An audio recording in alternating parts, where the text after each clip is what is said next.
الحمد لله وحده والصلاة والسلام على من لا نبي بعده اما بعد. خلاصہ مقالہ بعنوان علامہ انور شاہ کشمیری اور اعجاز قرآن.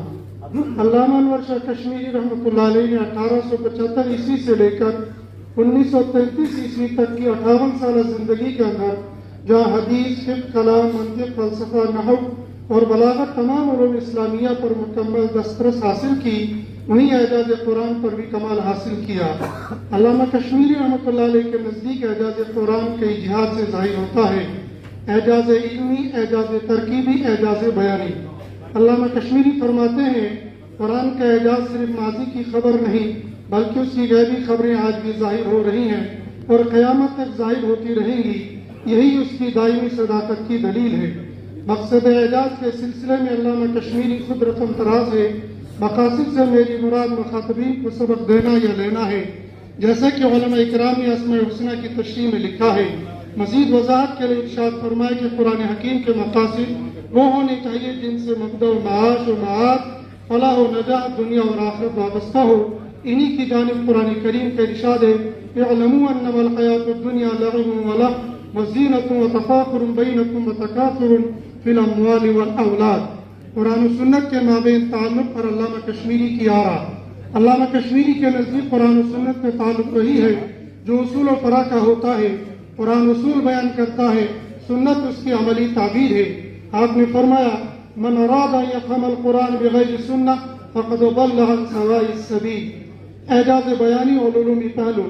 علامہ کشمیری نے اعجاز قرآن کو صرف ادبی نہیں بلکہ علمی اعجاز بھی قرار دیا ہے.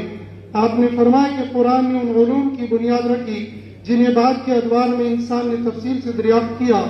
مثلا فلکیات کا اشارہ سورۃ الملک اور یاسین میں، حیاتیات کا بیان سورۃ المومنون میں، نفسیات و اخلاقیات کے اصول سورۃ الشمس میں. آپ کے نزدیک یہ سب قرآن کے اعجاز علمی کے مظاہر ہیں. نتائج و تجزیہ. قرآن کا اعجاز ہم جہت ہے: بیانی، علمی، تشریحی، غیبی اور روحانی. آپ کی تفسیر کا اسلوب محدثانہ، فقیہانہ، عارفانہ تین صفات کا حسین امتزاج ہے. تحدى القرآن ارباب العقول بنظمه فعادوهم اسرى الدهشة الكبرى وشاه الكشمير اذ غاص القلوب مفكرا رال اعجاز نورا ليس يدرك فكرا. اعجاز قرآن کو جو سمجھا فکر شاہ نے، علم نے عاجزی سیکھی، عقل نے سر جھکا لیا. نظم قرآن میں وہ تاثیر دیکھی شاہ کی نظر، لفظ ٹھہرے نہ بشر مانا ہوئے رب بشر. فیض تیرا بشکل فقہ و کلام و تفسیر، ملے وطن کو وہ جس کا مستحق ہے کشمیر. وآخر الدعوانا الحمدللہ رب العالمین.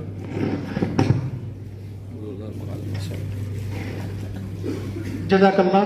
علمی، قلمی اور تحقیقی دنیا کا معروف نام جناب مولانا مفتی ثناء الہدیٰ قاسمی صاحب عمارت شریعہ پٹنہ سے تشریف لائے ہیں. ان کا عنوان ہے علامہ کشمیری اور علامہ نیموی کے علمی روابط.